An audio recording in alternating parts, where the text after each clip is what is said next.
Dalam pengalaman pribadi, kalau kita ikut pilkada, lalu salah coblos, salah dukung. Saya misalnya pegawai di kantor wali kota, yang saya dukung ternyata kalah. Apakah masih ada pilihan? Ada. Paling saya menjadi staf ahli. Kalau tadinya kepala dinas disingkirkan menjadi staf ahli, non job. Tapi masih ada pilihan. Apa pilihannya? Satu, pensiun dini, berhenti jadi pegawai. Sudah, tidak ada mi bosku. Pilihan kedua apa? Saya tunggu selesai wali kota 5 tahun, merdeka mak lagi. Masih ada pilihan. Saya pergi merantau ke Papua. Ternyata di Papua tidak nyaman. Apa yang saya harapkan saya tidak temukan. Apa masih ada pilihan? Masih ada pilihan. Apa? Balik lagi di kampungku. Makan tidak makan, ada sepupuku bisa bantu kak. Saya jadi pegawai, ternyata dikirim ke Timur Leste. Tidak nyaman di sana. Masih ada pilihan? Masih ada pilihan. Apa pilihannya? Pensiun, berhenti jadi pegawai. Tidak ada urusan dengan negara. Masih ada. Menderita bapak di dunia, sengsara bapak di dunia, masih ada senangnya. Demi Allah, tidak ada orang susah di dunia. Dari pagi sampai malam susah terus. Pasti ada tonji senyumnya ketika dia warung kopi. Pasti ada senyumnya, ketawa-ketawa ketika dia lihat di grup WhatsApp-nya ada lucu-lucu. Pasti ada ketawanya. Tapi demi Allah, kalau bapak ibu masuk di kubur, matama no kiburu senang tidak senang tinggal kau di situ. Tidak boleh kau lagi keluar. Dan demi Allah, kalau masuk di kubur, tidak ada bilang WhatsApp, tidak ada istilah senang-senang kau di kubur. Kalau kau kurang amalmu masuk di kubur, menderitalah kau dan tidak akan pernah kau senang. Menderita di dunia ada batasnya, paling lama 70 tahun kita hidup. Tapi begitu masuk kubur, tidak boleh kau lagi kembali. Bahkan kalau kau kembali dari kubur, satu gunung Merapi lari ngasengi.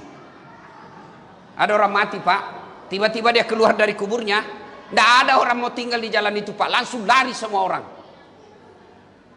Lalu kenapa ketika kita sadar pasti ada alam kubur, belum pasti bapak kaya, belum pasti politisi jadi anggota DPR, belum pasti anggota DPR bisa jadi wali kota, tapi yang pasti kamu mati dan masuk kubur. Tapi kenapa kurang persiapan? Ini selama masa pandemi, masa Covid, nah hampir tiap hari itu di grup innalillahi, innalillahi, innalillahi. Saya pernah dalam satu hari 4 grup innalillahi terus. Innalillahi, innalillahi. Sering kita ucapkan, mati anu, masih ketemu gitu minggu lalu. Mati anu, masih ada di WhatsApp kemarin. Sering kita ucapkan itu. Tapi yang kurang kita sadari, bagaimana kalau kita yang di innalillah? Bagaimana kalau kita yang wafat dan dikirimkan Fatihah dan ternyata tidak punya persiapan? Bapak merantau ke Jawa, habis persiapan, balik lagi ke Makassar. Tapi begitu masuk kubur, tidak ada lagi. Dan ternyata menurut Nabi, ketika orang sudah masuk di kubur, yang sudah meninggal ini, kakek takah, saudara takah, teman takah, termasuk Rasulullah Muhammad SAW, sampai detik ini belum masuk surga. Mereka masih transit di alam kubur. Berapa lama kita di alam kubur tergantung berapa lama datangnya hari kiamat. Dan kata Nabi, di dalam kubur orang yang menderita, orang yang menyesal, orang yang sengsara sesengsara-sengsaranya adalah al-mutakhawilu bis shalah, yang menganggap enteng solat. Bukan yang tidak solat. Ya rona cule-cule sampajange menganggap enteng solat. Mana yang dimaksud menganggap enteng solat? Termasuk diantaranya tiap Jumat pasti terlambat solat Jumat. Ya minjom. Bukan tidak solat. Kalau sudah tidak solat sudah kafir. Tidak ada lagi cerita kalau orang tidak solat. Ini menganggap enteng solat. Mana yang dimaksud menganggap enteng solat? Mereka yang sudah terlambat solat Jumat. Itu masuk diantaranya. Coba makin lihat. Hafal-hafal di mukanya yang selalu terlambat. Hafal di mukanya ini ya. Yang selalu terlambat, lihat di pintu, yang berdiri di pintu, itu minggu lalu. Dia itu minggu lalu. Dia juga nanti minggu akan depan paling terlambat datang, paling cepat pulang. Orang khotbah main WhatsApp mau masuk surga, nenek lupa tak. Ustaz, kenapa hidupku penuh dengan masalah? Mak gojek kak, dicuri saya motorku. Mak dagang ngak kodong, diusir kak lagi Satpol PP. Mak sewa-sewa rumah, momi ada cucuku masih sewa-sewa rumah. Jamma kau cari kambing hitam, periksa solatmu. Tidak mungkin Allah sengsarakan orang yang baik solatnya. Tidak mungkin. Tuhan apa yang kasih susah hidupnya orang solat? Kita saja sesama manusia, kalau baik solatnya itu orang, ada masalahnya, pasti ditolong. Bantu tahu pas sambayang ini, dibantu pak. Pun apa kepala talang, tenas sambayang, pak botoro, pak tipu, datang kau minta tolong, apa dibilang cidak kau. Maka demi Allah, tidak akan sengsara hidup orang yang baik solatnya. Maka periksa kenapa hidupku susah. Ada orang barangkali ngontra-ngontra hidupnya pak, memang ngontra-ngontra hidupnya, tapi tenang hidupnya. Tidak punya rumah tapi masih tenang hidupnya. Istrinya tidak pabali-bali, suaminya tidak kurang ajar sama istrinya, anak-anaknya taat sama orang tuanya. Memang ekonominya kita lihat terbatas, tapi dia punya ketentraman jiwa dalam rumah tangga. Apa sebabnya? Karena baik solatnya. Kita selalu berdoa, ya Allah lapangkan hidupku, ya Allah mudahkan ekonomiku, ya Allah perbaiki hartaku, ya Allah berikan saya kesehatan, ya Allah muliakan hidupku. Kita berdoa, Allah sambut doa kita itu. Allah sambut doa kita, Allah dengar doa kita. Lalu apa jawaban Allah? Hayya alal falah. Sini mako. Artinya itu hayya alal falah, sini kok, saya kasih kok apa yang kau mau. Tapi apa yang kita bilang ketika Allah panggil kita? Hayya alal falah. Sini kok semua kau yang di warung kopi, kau yang lagi main tenis, kau yang lagi dagang, sini kok, saya kasih kau apa yang kau mau. Tapi apa jawaban kita? Tunggu. Lagi ada pembeli. Tunggu. Sebentar pi. Coba. Tuhannya nak suruh menunggu. Kita lihat gaya hidupnya itu pejabat. Banyak kan kita lihat pejabat, wali kota, gubernur, menteri, kapolres, dandim. Coba lihat mereka. Ada semua itu ajudannya. Coba mi. Itu pejabat semua ada semua ajudannya. Kira-kira kalau wali kota panggil ajudan, berani kira-kira ajudan bilang tunggu pak? Berani kira-kira? Oh ajudan, bapak ndak lihat saya sibuk. Oh jago nu bos, dimutasi kok. Itu saja manusia kita tidak berani mengatakan tunggu. Lalu kenapa ketika Allah memanggil kita, dan itu pun cuma 5 kali sehari semalam. Nah saudaraku, sidang Jumat yang saya muliakan, solat adalah rahasia kesuksesan kita. Demi Allah pak, tidak ada orang tidak ada masalah dalam hidup ini. Semua kita punya masalah. Ada yang rumah tangganya bermasalah, istrinya selingkuh. Ada rumah tangganya bermasalah, keuangannya kasihan. Ada rumah tangga bermasalah karena dia dipecat suaminya jadi kerja. Ada rumah tangga bermasalah karena anaknya nakal. Ada bermasalah dalam rumah tangganya karena macam-macam. Semua ada masalah. Nabi pun ada masalah. Dan alhamdulillah, Dekto nama kadapuang Allah Ta'ala, Allah juga tidak berkata, dasat ketika ada masalahmu jadi doktor kau dulu, ketika ada masalahmu jadi anggota DPR kau dulu, kau kaya dulu, jadi pejabat kau dulu. Tidak. Allah cuma minta 2. Ista'inu bisabri wassalah. Sabar kau, sempurnakan solatmu. Saya yang selesaikan masalahmu. Itu janji Allah, bukan janji politisi. Kalau Allah yang janji, pasti. Jadi saudaraku, intisari Jumat kali ini, rasa-rasanya selama pandemi, masalah demi masalah dalam hidup kita. Tapi Allah sampaikan, wala tai'asu mir rauhillah.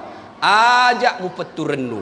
Jangan kau putus asa, sempurnakan solatmu. Saya yang selesaikan seluruh masalah. Jadi kalau ada orang Pak Jai ceritana soal agama, soal politik, soal ekonomi, tapi tidak sambayang pak kepala talang itu pak.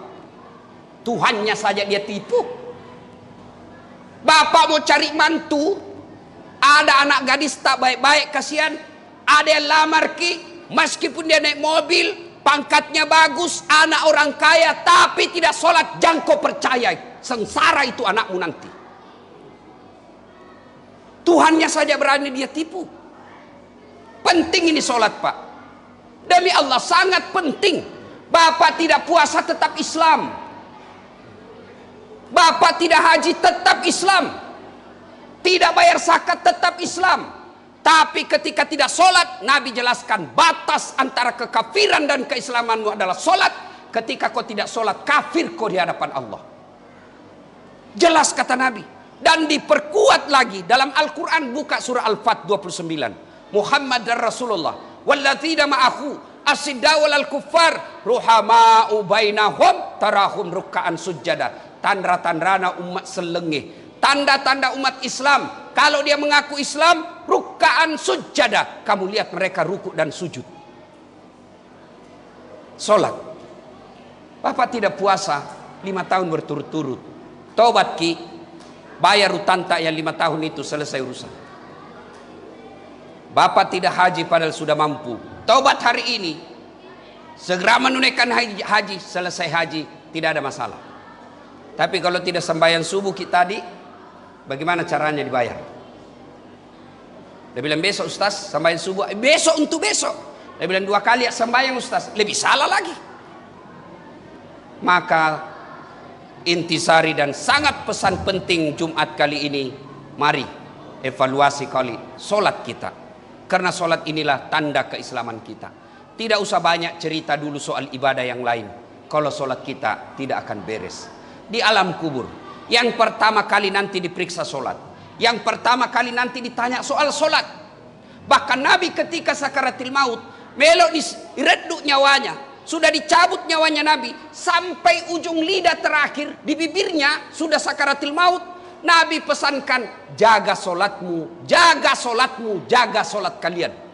Nabi tidak katakan jaga hajimu, jaga hajimu, tidak. Nabi katakan solatmu, jaga solat di antara kalian. Begitu pentingnya solat ini.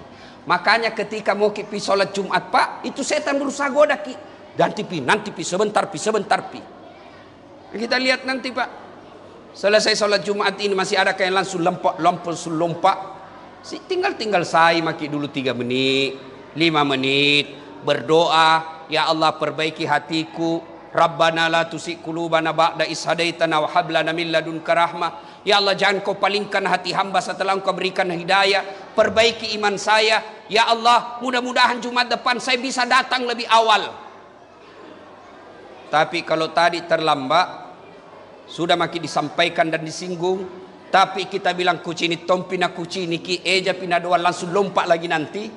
Anjo minikan anak bilang Nabi kaswatul qalbi, orang yang telah mati hatinya. Bahkan dalam ayat dikatakan wadhawaun alaihim a'anzartahum am lam tunsirhum la yu'minun. Kau sampaikan ayat Allah, kau ceramai atau tidak sama saja, mereka tidak akan beriman. Bahkan ayat berikutnya, mereka itu lebih hina dari binatang.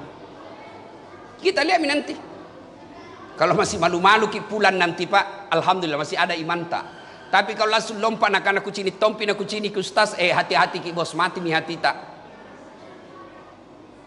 Kambing, kalau dia suka ganggu temannya Pak, jual. Tidak ada yang beli di pasar, potong. Dagingnya bisa sate, isi perutnya bisa jadi soto, coto. Kulitnya bisa jadi perhiasan, tanduknya bisa jadi perhiasan, bahkan ekornya bisa jadi sop ekor, sop kikil, sop buntut. Tapi kalau di sini manusia tidak sembayang, jelek mukanya, tidak terkenal, pengangguran, pembohong, tukang tipu, mau diapai Pak? Mau diapa? Dijual, siapa mau beli? Dipotong, siapa mau makan? Inilah yang Allah jelaskan, orang-orang yang keras hatinya itu mereka lebih hina dari binatang. Tujuannya kita dikumpul Jumat ini agar ada evaluasi, kecas. Khutbah Jumat ini cas. Mudah-mudahan selesai khutbah ada perbaikan iman dan keyakinan menjadi lebih baik. Kalau itu terjadi, kita kemudian pulang sholat Jumat, lalu kita perbaiki sholat kita. kita memperbaiki dan mengevaluasi kembali kualitas sholat kita, berarti alhamdulillah kita termasuk orang-orang yang baik imannya.